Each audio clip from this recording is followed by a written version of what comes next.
Let's talk about the Cowboys because we did get a chance to see their schedule finally in full on Thursday night. And as I mentioned before, Jonah, you haven't had a chance yet on the show to react to the schedule and give us your thoughts on where you think the season's going to go. So what is your first takeaway from the 2026 schedule? I mean, it's a lot of road games in prime time, which is tough. And the Baltimore game's technically a home game, but that feels very much like I don't know if it'll be necessarily a neutral site, but again, it's not at AT&T Stadium.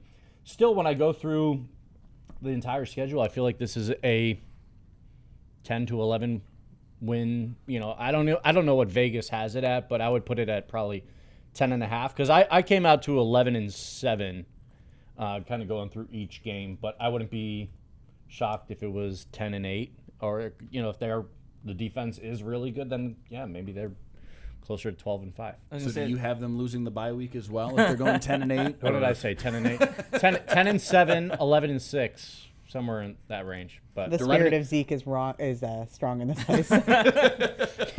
Director Zeke picking the Cowboys to lose the bye week on Friday is one of my favorite moments in 4 weeks worth of doing this show. To answer your question, the over/under right now from Vegas is 9.5. For the Cowboys, so we're right in that ballpark of I picked them to go 10-7. Yeah. I think you and Michelle both had them at 11-6. Right here's the picks. And Brian's are adjusted now, so he did pick them to go 10-7. Yes, but that seems to be aside adjusted from for math. Yeah, adjusted for math. But aside from Zeke flipping a coin on 17 straight weeks, I think most people look 18. at this. He flipped the bye week. I love how this is just rage bait for Cowboys fans. They're like, "Who is Zeke and what's his act?"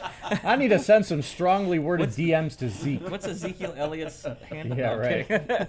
But no, that seems about right. I think the biggest thing in their favor is the rest, ironically enough. Like they have a huge advantage. You're not getting anyone off of a bye week, so they will be, at least on some level, the more rested team in a lot of these matchups. Well, aren't they, second or third? They're going to have the second or third most rest. Third most. Third most, yeah. So, I mean, like 12 days of rest advantage on their opponent. I mean, I'm just running through it. Like, I think New York's a win. I think Washington's a win. Baltimore maybe a loss just because I got to throw one loss up there in the first 5, but I think Houston and Tampa are wins. At Green Bay is probably a loss. Philly's probably a loss.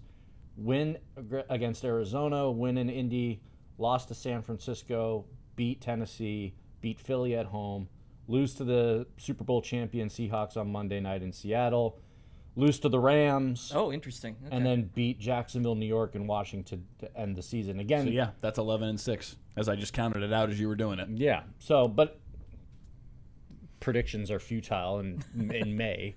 And we have absolutely. I mean, we could get to the predictions are futile in September. We're just predictions are futile in season as well. I mean, it's the NFL. It's, but yeah, I mean, we could get to week 5 and think, okay, this team is definitely not as good as we thought they could be, or they're really stinking good. But I think the real barometer, the 2 games really in the first, I don't know, let's say the first 7, we're gonna know what what this team is. Yeah. Baltimore, at Green Bay, at Philly.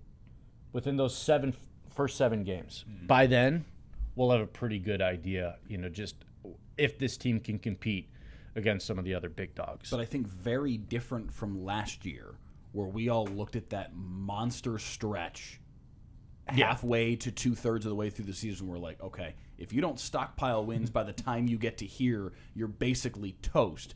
This year feels like if you do start 3-4, you don't want to, but okay, it won't be the end of it because then you do have the chance to stockpile. You can beat the Cardinals. You can beat the Colts. You can beat the Titans. You can beat Philly at home if you start to get things rolling. You can beat Jacksonville and New York and Washington at the back end of the schedule. Those all feel like gettable games that if you are 3-4, okay. Last year, if you didn't start like 6-1, we were all like, okay, you're donezo. But what's interesting about that is in that analysis, we were looking at, hey, the Broncos could be a win. They were one of the best teams in the NFL last year. The Chiefs had a down year. The Eagles were kind of wishy-washy to some degree. So by the time they hit that tough schedule, they had kind of already played a really tough slate. But based off our analysis from September, it didn't feel like it. Right. So that's kind of the same scenario here. It's like we don't know if the Titans are going to all of a sudden pop off and have a great year. We don't think so. That's the other thing. It's like we probably know we that. don't think so. Right. We don't. But we also don't San know. Francisco could have a down year. Right. I mean, Kittle's injury,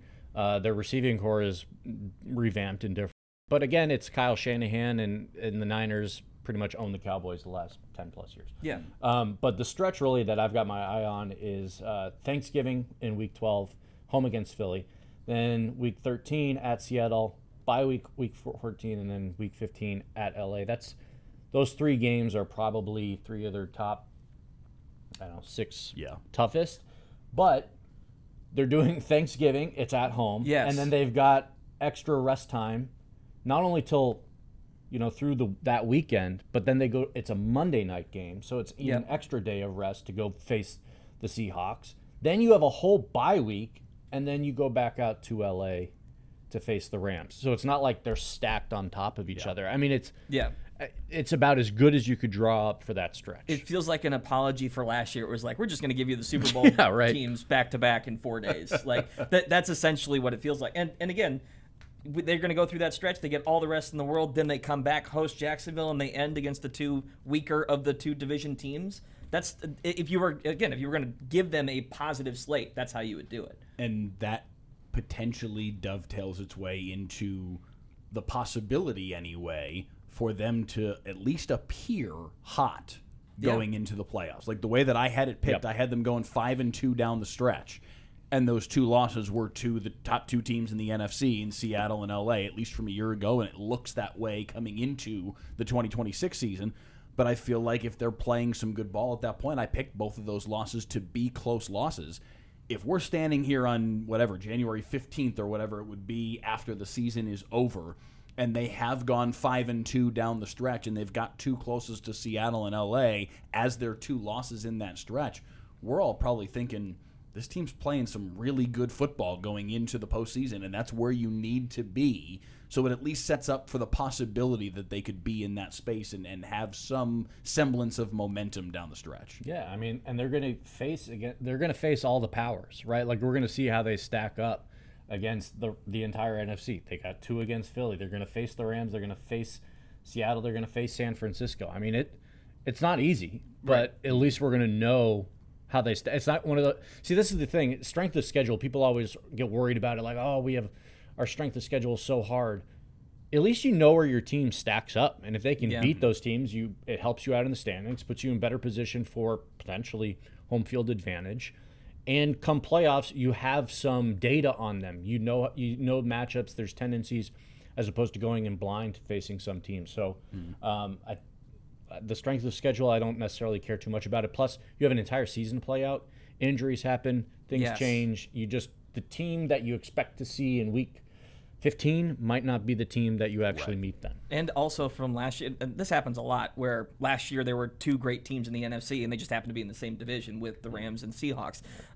That's usually not the case. It's usually a little bit wash. And if they regress a little bit back toward the mean and the Cowboys head into that mix, then a lot of these matchups turn out to be coin flips. The NFC's kind of been murderer's row in terms of you don't know who's got the rock, paper, scissors. They just beat up on advantage. each other. Yeah, right. exactly. Yeah. So, I think the good thing is that and I forgot they face Green Bay as well. Yeah. AFC wise, it's pretty easy. I mean, Baltimore's a good test. That's a tough team. We think, but they walloped them last time they played. Yes, I do wonder what Baltimore looks like post John Harbaugh. Exactly. That's my only question mark there is what does this look like with a new regime? But they were also indicative of a lot of the schedule where they're facing a lot of 8 and 9 teams, middle of the road teams. You don't know whether that's going to swing up or down heading into this year. And Jacksonville's the other one. I mean, good record last year. Still don't know what to make of them. If that was just you going to do the Duval thing again? Not again. I mean, I thought that team was going to be dead in the water after that press conference. Yeah. I thought, oh, Duval? Jags are going 4 and whatever. What they usually do. Liam Cohen, who I covered when he was a college quarterback at UMass back in the day. But if you follow Liam Cohen's offenses through the years, the dude can absolutely scheme. And so you saw that. And they were clunky early, and they really got it rolling toward the end of the season. I mean, that Jags game could be one of those where, because we don't face this team very often, maybe Cowboys fans think it's a potential win because maybe in the brain it's planted that we're better than the Jags. Yeah. That Jags team could easily come in here on a Sunday night and beat the Cowboys. AFC, NFC matchups are weird They're all the time. Always weird. And that was and down the stretch of last year, the Jags were. So I mean, if that's the same team that they meet this year, then it's more of a 50-50 coin flip, I think. Random trivia question, just because I just came across this. Liam Cohen went to UMass 04 to 08. College roommates with this other UMass Minutemen who went on to NFL success. 04. Oh, I know this. Oh, my gosh. I'm going to blank. Salsa dancing. Victor Cruz? Cruz? Victor Cruz. Really? Wow. Random. Yes. I'm also trying to imagine like some fans of the NFL right now not knowing about the salsa dance, because that was like everywhere in the early 2010s. Yeah. And then Cruz kind of We went fell from He had a real quick zenith, and Yeah. then Yes. we went from salsa to the gritty in like 4.2. It went fast. It went fast.